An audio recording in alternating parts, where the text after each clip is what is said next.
Mianatra eo a-tongotry Jesosy isan'andro.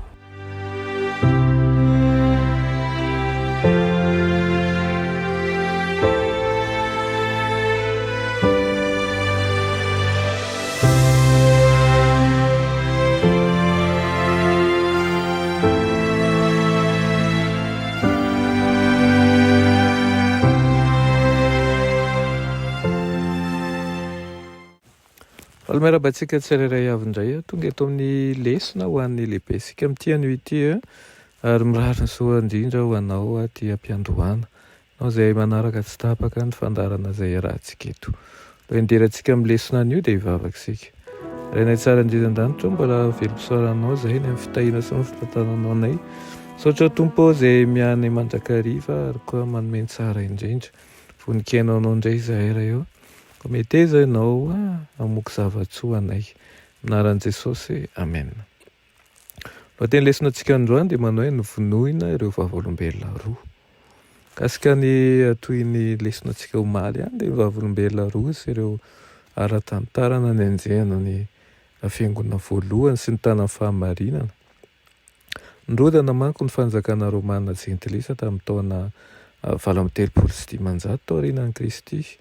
Nanolotra ny fahefany sivily sy ara-politika ary ampivavahana tamin'ny Papa Vigile i Justinien Empereur Romanina.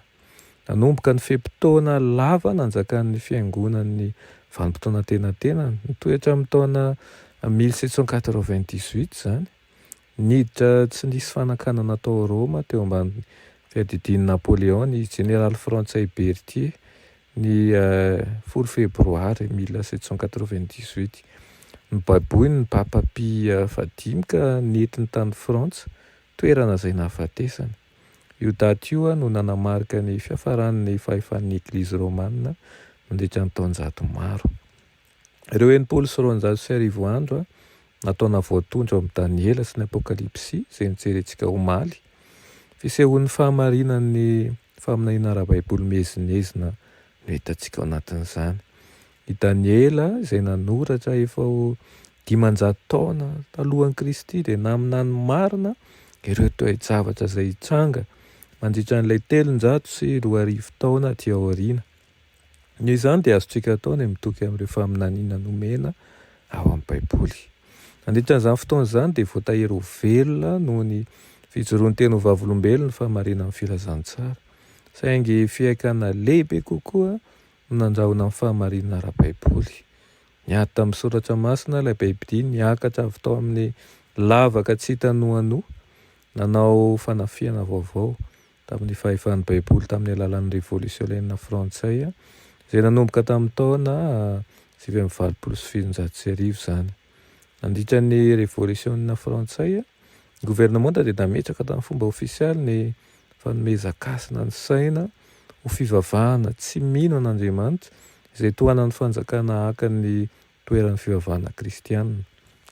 Lanonana manindrahindra ny saina no nikarakaraina manerana ny firenena rehetra tamin'ny novambra 1793. Novahana ho tempolon'ny saina ny fiangonana rehetra tao Frantsa ary vehivavy velona iray mihitsy nomena seza fiandrianana ho andriambavin'ny saina. Baiboly maro tamin'izany nidorana teny amin'ny lalambe, nambara fa tsy misy Andriamanitra hozy izy ary ny fahafatesana dia neverina ohatra ny torimaso tsy misy fiafarana. Tamin'ny alalan'ny olona maro izay tsy araka an'Andriamanitra no esan'ny Satana hamoana an'ireo vavolombelon'Andriamanitra roa. Ny fatin'izy ireo dia hiambatra eny an-dalambe amin'ny tanàna lehibe izay atao hoe araka ny hevim-panao hoe Sodoma sy Egipta, sady tokony nanomboana ny tompony tamin'ny hazo fijaliana. Kolotsain'ny Andriamanitra maro be izay nandalo ilay Andriamanitra marina i Egipta. Maneho ny fahalotom-pitondran-tena miharihary ihany koa Sodoma. Mandritra ny revolsionisme frantsay, ny vavolombelon'Andriamanitra roa, izany hoe ny testameta taloha sy ny testameta vaovao, dia maty noho ny tsy finoanan'Andriamanitra sy ny faharatsy-pitondran-tena izay nielipatrana rehefa novahana tao anatin'ny revolsionisme sy ny fandatsahan-dra ireo fameperana ara-dalàna. Ny apokalipsy 1:7 dia milaza fa tsy ampidirina ao am-pasana mandritra ny atelona andro sy tapany ny fatin'ireo vavolombelon'Andriamanitra 2 andro ara-paminaniana izay maneho 3 taona sy tapany ara-bakiteny zany, na tratrany tendry faratampon'ny tsy finoanan'Andriamanitra mihitsy nandritra an'izany vanim-potoanan'ny révolution frantsay izany. Farafaratsiny nandritra ny 3 taona sy tapany sy ny iovanim-potoana io.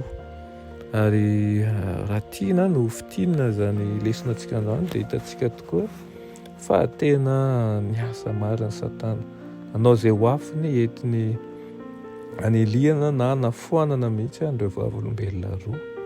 Kanefa na dia nisy ary zany, ary tanteraka avokoa ny faminaniana izay voalaza ny Daniela dia izao mitoetra mandrakariva ny fahamarin'Andriamanitra. Ary na dia mety mbola hisy koa aza ny fanimbazimbana na ny fandorana na ny fanaovan-tsitsiana n'ireo vavolombelona 2 dia tsy maintsy toetra mandra-pahatonga an'i Jesosy eny amin'ny rahon'ny-lanitra izany. Ny riko aminao dia ho anisan'ireo izay ino sy anaiky ary hitahirin'ny ten'Andriamanitra ianao fahamarinanao ary koa hiroso amin'ny tsara kokoa hatrany amin'ny fahamasinana. Amen. Anay tsara indrindro, mbola misaotra anao izay ny amin'ny lesona nomenao anay nio. Misaotra anao ihany koa satria miaro ny marina mandrakariva ianao, ary na dia mandalo fotoan-tsarotra aza ny fiangonanao dia efa nomenao ny fandresena. Ary izany ny tokianay sy reharehanay, Andriamanitra ampandresy tokoa ny Andriamanitra. Anaran'i Jesosy. Amen.